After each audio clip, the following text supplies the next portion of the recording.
ये कर रहा हूं, हमारे जो दर्शक हैं वो थोड़ा कंफ्यूज ना हो, तो उनके लिए है। मुंबई हाई कोर्ट में जो प्रोसीडिंग्स हुई है दिशा सालियान के केस में, उसकी प्रोसीडिंग्स हमने आपको दिखाई थी। और उसमें जो सेकंड पार्ट ऑफ वीडियो है वो हमारे पास अभी आया नहीं है, वो भी हम दिखाने की कोशिश करेंगे जैसे ही हमारे पास वो आता है। लेकिन इस बीच एडवोकेट अभिषेक मिश्रा ने, जो नीलेश ओझा की टीम के ही हैं, उन्होंने एक खत लिखा है, लेटर भेजा है, और उसके बाद से पूरा बवाल मचा हुआ है। वो लेटर है, इन्होंने भेजा है to the learned chief public prosecutor Mumbai high court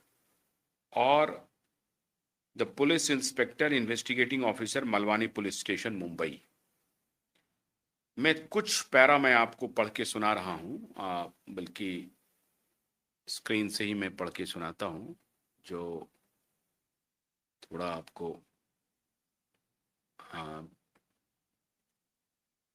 ये बहुत इम्पोर्टेंट है। हाँ, Sir and Madam, I am representing the petitioners in the above proceedings.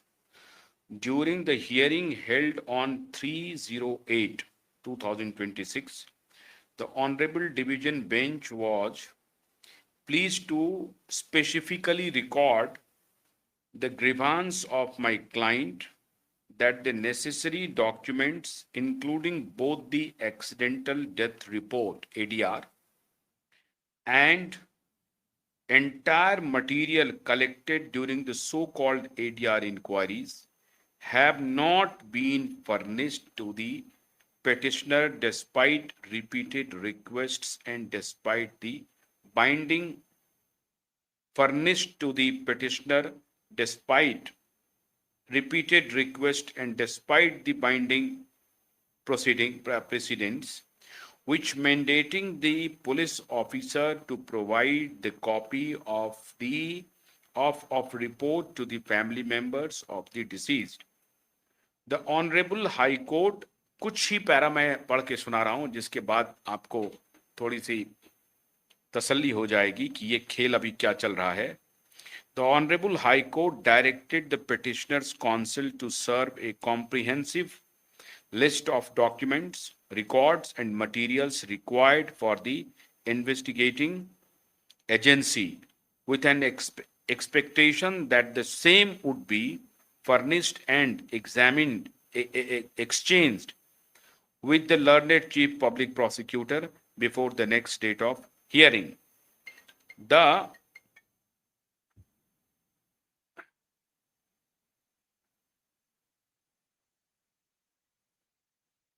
The court also made it clear that if the police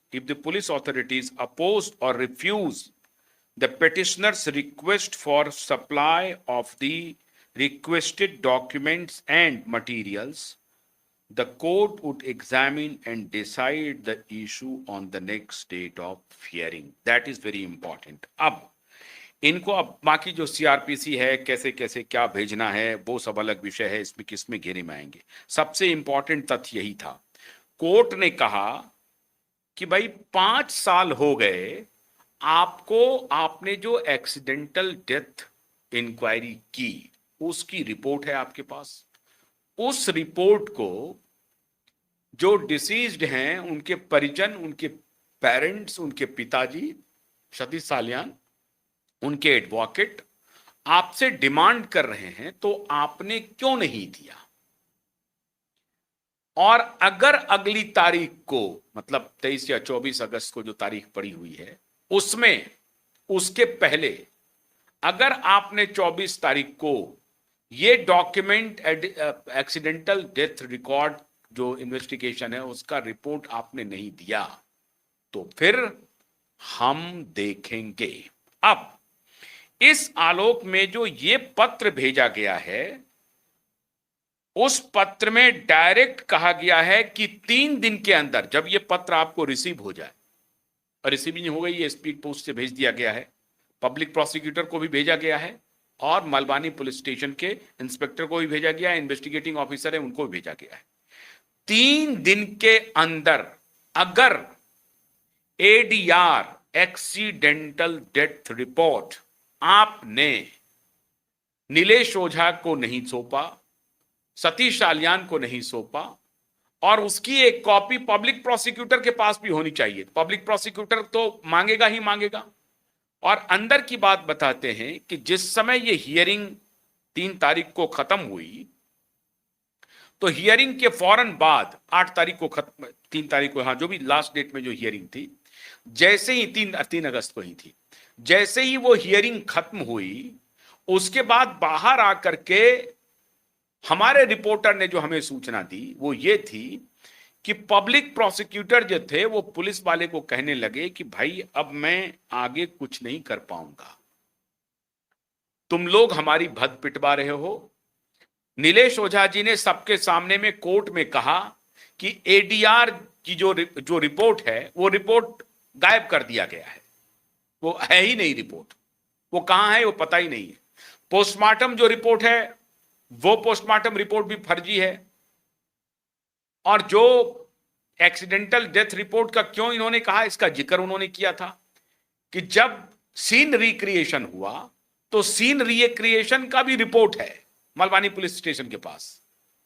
scene recreation हुआ जिस पर नीलेश ओझा जी ने कहा कि देखिए वहां पर टेलीविजन के मीडिया थे और 1-2 टेलीविजन का उन्होंने नाम लिया, तो जज महोदया ने कहा कि आप टेलीविजन चैनल का या एंकर का नाम न लीजिए, आप सक्षम है, आप मुझे कन्विंस कीजिए, मुझे आपके ऊपर भरोसा है।